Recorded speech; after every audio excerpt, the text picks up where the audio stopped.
Hello friend, आप सभी का हमारे यूट्यूब चैनल पर स्वागत है। हम कक्षा 12वीं के इतिहास को पढ़ रहे थे, जिस बुक का नाम है भारत का इतिहास, और हम इसका अध्याय प्रथम पढ़ रहे थे और अध्याय का नाम है भारत का वैभवपूर्ण अतीत। ठीक है दोस्तों, तो इस अध्याय के हमने 7 पार्ट कंप्लीट कर लिए और आज हम इसका 8वां पार्ट पढ़ेंगे। तो अभी तक आपने हमारे 7 पार्ट नहीं देखे तो आप प्ले लिस्ट में जाकर वो वीडियो देख सकते हो, और आप हमारे सभी वीडियो की PDF पाने के लिए हमारे टेलीग्राम चैनल को ज्वाइन करें, जिसकी लिंक डिस्क्रिप्शन में दी गई है। ठीक है दोस्तों, अध्याय बड़ा होने की वजह से हम इसको अलग अलग छोटे छोटे पार्टों में करके पढ़ रहे हैं। ठीक है, तो चलिए आज हम 8वां पार्ट स्टार्ट करते हैं। आज हम पढ़ेंगे वैभवशाली भारत की उपलब्धियाँ। इससे पहले वाला हमने 7 पार्ट में पढ़ लिया, तो आप वो सभी वीडियो प्लेलिस्ट में जाकर जरूर देखें। ठीक है, तो चलिए आज स्टार्ट करते हैं। वैभवशाली भारत की उपलब्धियाँ। भारतीय सभ्यता एवं संस्कृति, धर्म, समाज, कला, साहित्य एवं विज्ञान प्रारंभ से ही उत्कृष्ट रहे हैं। भारत को विश्व गुरु का दर्जा प्राप्त था। प्राचीन में भारत विश्व गुरु के रूप में विद्यमान था। ठीक है, आर्थिक समृद्धि की बात करें तो भारत को सोने की चिड़िया कहा गया है। नैतिक एवं मानवीय आचरण में भी भारत सदैव अग्रणी रहा है। अथर्ववेद में पृथ्वी सुख में भारत भूमि को माता भूमि पुत्र अहम पृथ्व्या के रूप में माना है।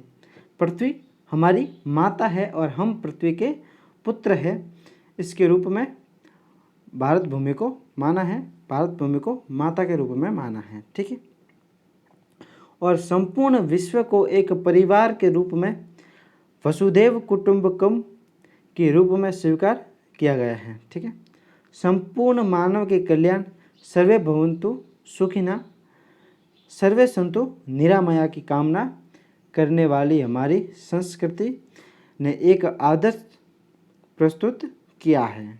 ठीक है, ऐसे कई उदाहरण हैं जिनसे प्रकट होता है कि भारत अत्यधिक वैभवशाली रहा है। ठीक है, अब है भारतीय संस्कृति का विश्व संचार। किस प्रकार भारत के लोग भारतीय संस्कृति का विश्व में प्रचार हुआ।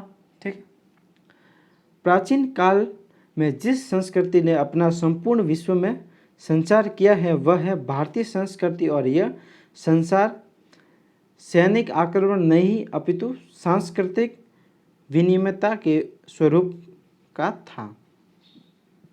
भारत का इतिहास एवं संस्कृति अपने प्रारंभिक काल से ही गौरवमय ही रही है। उत्खनन एवं पुरातात्विक अवशेषों के आधार पर भी हमें भारतीय संस्कृति का विश्व स्वरूप दिखाई देता है। ठीक है, ऐसी हमारी महान भारतीय संस्कृति है। चीन की दीवार के उत्तरी दरवाजे पर संस्कृत भाषा में आज भी उल्लेख है, यक्षों के द्वारा परमेश्वर हमारी रक्षा करे। भारतीय संस्कृति एवं भारतीय इतिहास की श्रेष्ठता का वर्णन उल्लेख भारतीय ग्रंथों में ही नहीं अपितु पश्चिमी इतिहासकारों और विद्वानों ने भी भारतीय संस्कृति की श्रेष्ठता का उद्धार प्रकट किए हैं। ठीक है,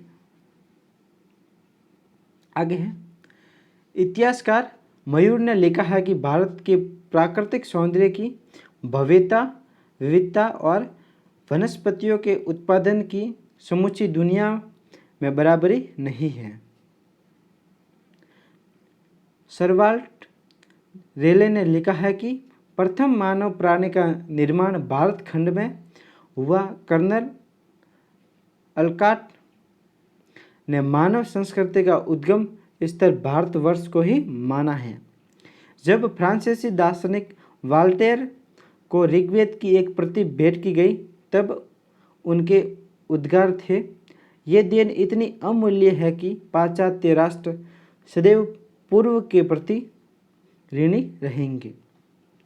मैक्स मुलर ने लिखा है कि यदि कोई मुझसे पूछे कि मानवीय अंतःकरण एवं बुद्धि की परिपूर्णता व शक्ति किस देश में अधिक चरम सीमा तक पहुंची है, संसार के गूढ़तम रहस्यों का विश्लेषण किस देश में हुआ है? प्लेटो के आदि के दर्शन के अध्ययन के बाद भी अध्ययन योग्य विषय किस देश में सुलझाए गए हैं? तो मैं त्रिवार कहूँगा हिंदुस्तान में। हिंदुस्तान हमारे भारत में। ठीक है, आगे है मैक्स मूलर के अनुसार पेरू देश, जिसे दक्षिणी अमेरिका कहा जाता है, अपने आप को सूर्यवंशी मानते हैं। विजयदशमी पर राम सीतोत्सव व बाद में राम जन्मोत्सव आज भी मनाते हैं। इस प्रकार हम कह सकते हैं कि भारत प्राचीन काल से ही वैभवशाली एवं समृद्ध रहा है। प्राचीन भारत में नाविक शक्ति सिंधु प्रदेश में सिंधु नदी में 6000 वर्ष पूर्व चलने वाले जलयानों का वर्णन विद्वानों ने किया है। संस्कृत में नव शब्द जलयान के लिए प्रयोग किया जाता है और उस समय इस विद्या को नवगति के नाम से जाना जाता था। बाद में उर्दू का शब्द नव शब्द का पर्याय बना और अंग्रेजी का शब्द नेविगेशन इस नवगति शब्द का रूपांतरण है। ठीक है, आगे है प्राचीन पुस्तकों के आधार पर यह ज्ञात हुआ कि कोलंबस के पैदा होने के 1000 वर्ष पूर्व में भारत में जो जलयान बनाए जाते थे वह इतने शक्तिशाली थे कि वह हिंद महासागर और प्रशांत महासागर के खुले समुद्र को भयंकर समुद्री तूफान को सफलतापूर्वक झेलते हुए 1000 यात्रियों को लेकर सुदूर देशों को जा सकते थे। इसी प्रकार की एक जहाज में प्रसिद्ध बौद्ध पर्यटक फाहियान दक्षिणी भारत से चीन को गया था। ऐसा उसने अपने यात्रा विवरण में लिखा है।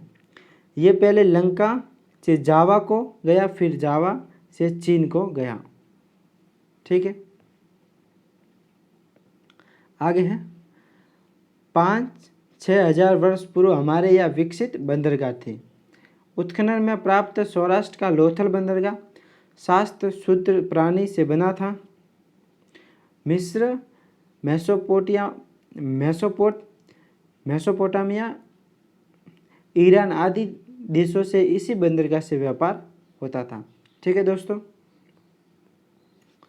वीडियो देखने के लिए धन्यवाद। अगर आपको वीडियो पसंद आया है तो वीडियो को लाइक कीजिए, शेयर कीजिए और चैनल को सब्सक्राइब कीजिए। ठीक है दोस्तों, आगे मिलते हैं नेक्स्ट वीडियो में। Thank you.